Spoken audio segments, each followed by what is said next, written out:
मैं हैरान हूं, अब न्यू इंडिया का विरोध होने लग गया। क्या कारण है? मैं ये तो समझ सकता हूं, भाई न्यू इंडिया में तुम्हारी जो 10 बातें हैं, 5 तो ठीक है, 5 बेकार है। मैं ये तो समझ सकता हूं कोई ये कहे भाई न्यू इंडिया का कंसेप्ट देश को तो आगे बढ़ना है, लेकिन अमेरिका ने ये नहीं किया था, डिक ने नहीं किया था, इसलिए हमको भी नहीं करना। अरे कौन क्या करता है, छोड़ो यार, हम 5000 साल पुराना देश है, दुनिया की एक महान परंपरा लेकर के आए हुए लोग हैं। और ने किया क्या नहीं किया छोड़ दीजिए, हमें आगे बढ़ना है और दुनिया के अंदर हमने अपना नाम ऊंचा करना है। ये काम 125 करोड़ का देश है, क्यों ना सपना देखें। हम ये कह सकते भाई ये 10 ठीक नहीं है, हमारी ये 5 ठीक है, उसके लिए प्रयास करें, लेकिन देश के लोगों को निराशा की ओर धकेलने का पाप न करें। हम उसमें मॉडिफाई करें, हम उसमें सुधार करें, हम उसमें कहें ये 4 ठीक है, 4 ठीक नहीं है। ये सब लोकतंत्र की परंपरा में आवकार्य है, लेकिन आउटराइट इस प्रकार से हम कहेंगे। और हमें तो पुराने ओल्ड इंडिया चाहिए, क्यों भाई? इसलिए वो ओल्ड इंडिया जहां कैबिनेट के निर्णय को पत्रकार परिषद में फाड़ दिया जाए, वो ओल्ड इंडिया चाहिए हमें वो ओल्ड इंडिया चाहिए कि सैर सपाटे के लिए पूरी नौसेना काम में मदद में आ जाए। ऐसा ओल्ड इंडिया चाहिए हमें वो ओल्ड इंडिया चाहिए कि जो जल थल नभ घोटाले की खबरों से देश परेशान रहे। क्या ऐसा कहे? हमें वो ओल्ड इंडिया चाहिए जो टुकड़े टुकड़े गैंग को समर्थन करने के लिए पहुंच जाए। ऐसे ओल्ड इंडिया की जरूरत है क्या? रेल रिजर्वेशन के लिए घंटों तक खड़ा रहना पड़े, जब तक बिचौलिया ना आए रेल रिजर्वेशन न बोले। क्या ऐसा ओल्ड इंडिया चाहिए हमें?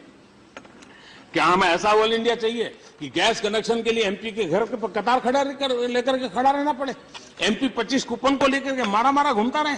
क्या ऐसा ओल्ड इंडिया हमको चाहिए? हमें कैसा ओल्ड इंडिया चाहिए? पासपोर्ट के लिए महीनों तक इंतजार करना पड़े? क्या वो ओल्ड इंडिया हमको चाहिए? क्या हमें वो इंडिया चाहिए जिसमें इंस्पेक्टर राज हो? हमें वो ओल्ड इंडिया चाहिए जिसके अंदर इंटरव्यू चलते रहे, प्यून का भी इंटरव्यू, ड्राइवर का भी इंटरव्यू, चौकीदार का भी इंटरव्यू, और फिर इंटरव्यू के नाम पर करप्शन? क्या वो ओल्ड इंडिया चाहिए? मैं हैरान हूं जी। हम देश की जनता हिंदुस्तान को पुराने दौर में ले जाने के लिए कतई तैयार है। देश की जनता अपने सपनों के अनुरूप नए भारत की प्रतीक्षा कर रहा है, और हम सब ने सामूहिक प्रयत्न से सामान्य मानवीय के उन सपनों को पूरा करने के लिए हमने प्रयास करना चाहिए। और मुझे विश्वास है कि वो प्रयास हम कर सकते हैं, हम ला सकते हैं। हम न्यू इंडिया का जो सपना लेकर के चल रहे हैं, $5 ट्रिलियन की इकोनॉमी की बात यहां बताया गया कि 2014 तक 2 ट्रिलियन था, अभी बताया गया 2.8 ही हो गया है। मतलब कि आजादी के इतने सालों में 2 ट्रिलियन हुआ, लेकिन 5 साल के अंदर करीब करीब आधा बढ़ गया।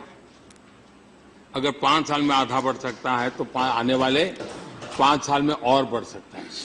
और दूसरा, हमारे मन में यह भाव नहीं होना चाहिए कि 5 ट्रिलियन का टारगेट क्यों रखते हो। हमारे मन में यह होना चाहिए कि इस 5 ट्रिलियन के लिए चलो भाई हम मिल करके दौड़ते हैं, 10 काम हमारी जहां राज्य सरकार है वहां हम जरा जोर लगाएंगे, वहां पर हम इकोनॉमी को बढ़े इसके लिए कोशिश करेंगे, जहां आपकी राज्य सरकार है वहां आप कीजिए, हम सब मिलकर करें। हिंदुस्तान 5 ट्रिलियन की क्लब में जाए, यहां कोई ऐसा नहीं होगा जिसको दुख होगा, हर एक को आनंद होगा।